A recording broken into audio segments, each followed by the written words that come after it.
आदाब नाजरीन, Saiyaara news TV में आपका खैर मकदम है। आइए देखते हैं कुछ अहम खबरें। चेयरमैन वक्फ बोर्ड मोहम्मद मसीउल्लाह खान ने कहा कि तेलंगाना इंचार्ज सीईओ की हैसियत से डीएसपी ख्वाजा मोइनुद्दीन को मुकर्रर किया गया है। मौजूदा सीईओ शाहनवाज कासिम की खिदमत को इनके महकमे को वापस कर दी गई है। मोहम्मद मसीउल्लाह खान ने मीडिया के नुमाइंदों को खिताब करते हुए कहा कि आज वक्फ बोर्ड की जनरल बॉडी मीटिंग का इनेकाद किया गया।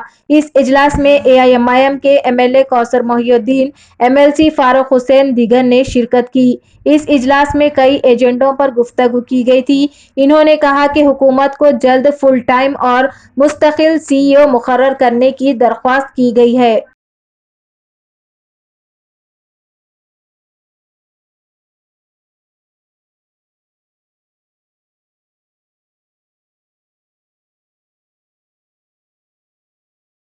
अल्हम्दुलिल्लाह जो तेलंगाना स्टेट वक्फ बोर्ड की जो मीटिंग थी आज पूरी कंप्लीट हो चुकी है, जिसमें आज ख़ास एजेंडे थे, जिसमें ख़ास करके जो फुल टाइम सीईओ के लिए हम गवर्नमेंट को पूरे बोर्ड मेंबर्स का फ़ैसला था कि फुल टाइम सीईओ के लिए रिकमेंड करने के लिए, तो यहाँ से हम गवर्नमेंट को एक अपील कर दिए हैं, लिख के भेज दिए कि हमारे पास जो गुज़िश्ता सीईओ थे जो शाहनवाज कासिम थे उनको रिपैट्रिएट करके जो इंचार्ज सीईओ की तौर पर हमारे पास जो प्रेजेंट ख्वाजा मोइनुद्दीन साहब है जो डीएसपी है उनको हम टेम्पररी यहाँ पे हमारे पास वक्फ बोर्ड की जानिब से हमारे मेंबर्स की जानिब से उनको सजेस्ट करके कोरम कंप्लीट होने के बाद उनको रखा गया है।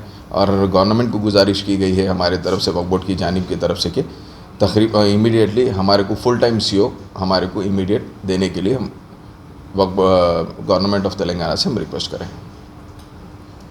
फिर ये नेक्स्ट मीटिंग कब है सब एजेंडा होगी? इंशाल्लाह नेक्स्ट मीटिंग। तो जैसा कि आपने देखा नाजरीन, क्या हो रहा है देश और दुनिया में। इस चैनल को सब्सक्राइब करिए, लाइक करिए, शेयर करिए और हमें दीजिए इजाजत।